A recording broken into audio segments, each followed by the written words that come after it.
소화변비와 식사관리 5편. 소화변비 식사관리입니다. 오늘 알아볼 내용은 변비를 예방 및 관리할 수 있는 식사 방법에 대해 알아보겠습니다. 소화변비 관리에서 제일 중요한 포인트는 바로 충분한 수분 섭취와 섬유질이 많은 식품 섭취입니다.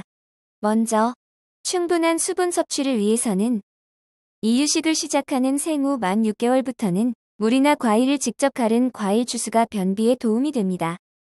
알아두세요. 영유아 일일 수분 섭취량은 체중 kg당 60ml이며 모유만 먹을 경우 별도의 수분 섭취가 필요하지 않습니다. 섬유질이 많은 식품을 섭취하기 위해서는 영유아의 이유식 식사, 간식의 식단은 연령에 맞는 과일, 채소, 곡류, 해조류 등으로 구성합니다. 또한 적당한 운동은 장의 운동을 활성화시켜줍니다. 알아두세요. 변비를 예방하기 위해서는 하루에 식이섬유를 아이의 나이에 5에서 10g가량을 더한 만큼 또는 그 이상 필요합니다. 섬유질이 제 기능을 하기 위해서는 물이 많이 필요한데 좀 큰 아이들은 하루 6컵에서 8컵 정도로 많은 물을 마시는 것이 섬유질이 제 기능을 하게 도와주며 변비를 줄여줄 수 있습니다.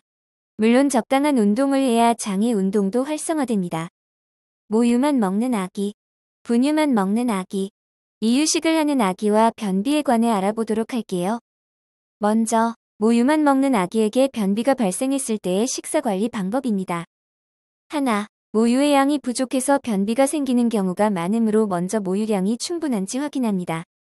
둘, 모유양이 부족하다면 늘리도록 노력하고 그래도 안 될 경우에는 아기의 연령에 따라 분유로 보충하거나 4에서 5개월 이후 이유식을 시작한 아기라면 이유식을 점차 보충합니다. 셋, 모유양이 충분한데도 불구하고 아기가 먹는 양이 적다면 식욕부진의 원인을 찾고 다른 질병은 없는지 확인합니다.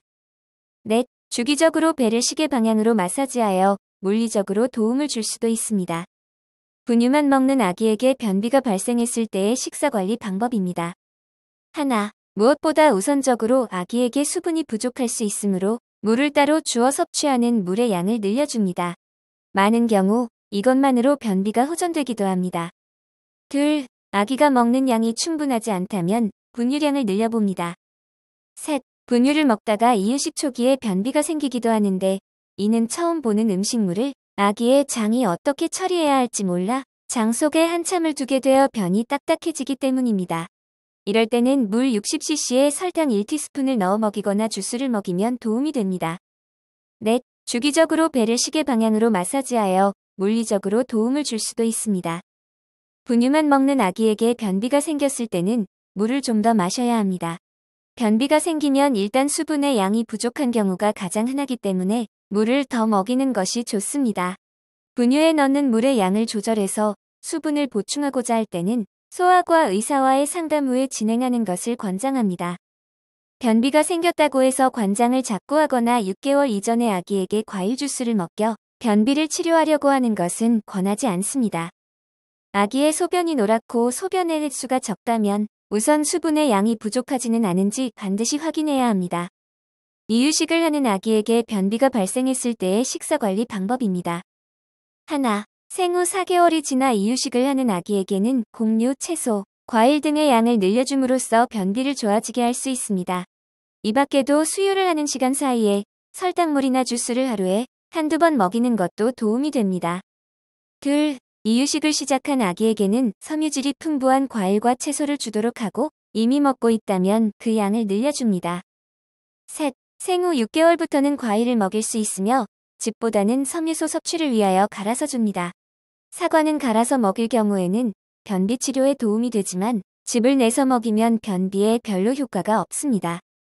넷, 변비가 심하여 섬유질의 섭취를 늘리는 것만으로는 효과를 보지 못할 경우에는 우리나라에서도 쉽게 구할 수 있는 푸른 주스나 배주스가 도움이 됩니다.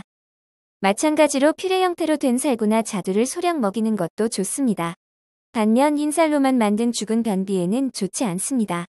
이유식은 만들 때에는 육아책을 보고서 양을 가늠해야 합니다. 이유식에는 여러 가지 채소를 섞어서 장에 섬유질을 공급해주는 것이 필수적입니다. 생후 4에서 6개월이 되면 이유식으로 죽을 먹이게 되는데 죽에는 서서히 섬유질이 있는 채소를 넣어야 합니다. 변은 일정한 크기가 되어야 장이 변을 밀어낸다고 생각하시면 됩니다. 변비가 있는 아기의 경우는 이유식에 신경을 써야 합니다.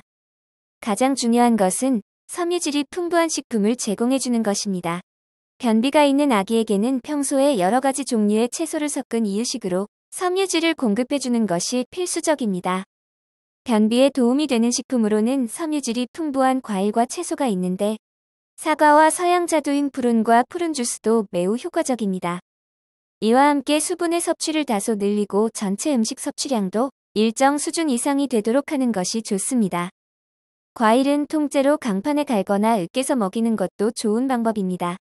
하지만 녹즙기를 사용해서 주스를 만들거나 시판되는 주스의 경우는 변비를 개선하는데 많은 도움이 되진 않습니다. 반대로 변비에 도움이 되지 않는 식품으로는 덜 익은 바나나와 감의 경우 떫은 맛이 나는 탄닌 성분이 수분을 빨아들여서 변비가 유발되거나 우유는 고단백이지만 섬유질이 부족하여 변비를 유발합니다. 그 외에도 국수, 식빵, 시리얼 등 정제된 밀가루 음식과 요구르트, 오렌지 주스, 튀긴 음식 및 고지방 육류와 치즈 등이 있습니다. 사과는 섬유질이 많고 장에서 흡수되지 않는 성분인 솔비톨이 많아서 변비 치료에 도움이 되긴 하지만 즙을 내거나 퓨레 또는 애플소스로 만들 경우 변비를 유발할 수도 있습니다. 그렇기 때문에 애플소스 등은 설사하는 아이에게 도움이 될 수 있습니다. 서양자두는 이사틴이라 불리는 변을 묽게 하는 성분이 들어있고 섬유질도 다른 과일에 비해 3에서 6배 정도 많이 들어있으며 변비 치료에 도움이 되는 당분인 솔비톨도 들어있습니다. 또한 배주스도 섬유질과 솔비톨이 풍부하게 들어있어서 변비 치료에 좋습니다. 변비가 있는 아기를 위한 식이섬유가 풍부한 식단은 화면의 표를 살펴보면 고구마, 사과, 시금치죽, 미역죽 등의 식이섬유가 풍부한 재료로 3끼니의 식사와 2번의 오전과 오후 간식으로 제공합니다. 죽은 열량에 따라 진밥이나 밥 형태로 변경하여 조리합니다. 유아의 경우 밥과 반찬으로 구성된 3끼니의 식사를 제공하고 채소와 과일을 활용하여 직접 갈은 주스 등을 간식으로 제공합니다. 자세한 내용은 화면에 제시된 식단표를 참고해주세요. 퀴즈입니다. 변비 예방 및 관리를 위해 챙겨서 먹어야 하는 것은 이것과 이것이다. 빈칸에 들어갈 알맞은 말은 무엇일까요? 하나, 둘, 셋. 수분과 식이섬유소입니다. 다음 이야기는 소화변비와 식사관리 6편. 소화변비 예방 생활수칙에서는 소화변비를 예방할 수 있는 생활수칙에 대해 알아보겠습니다. 6편에서 만나요.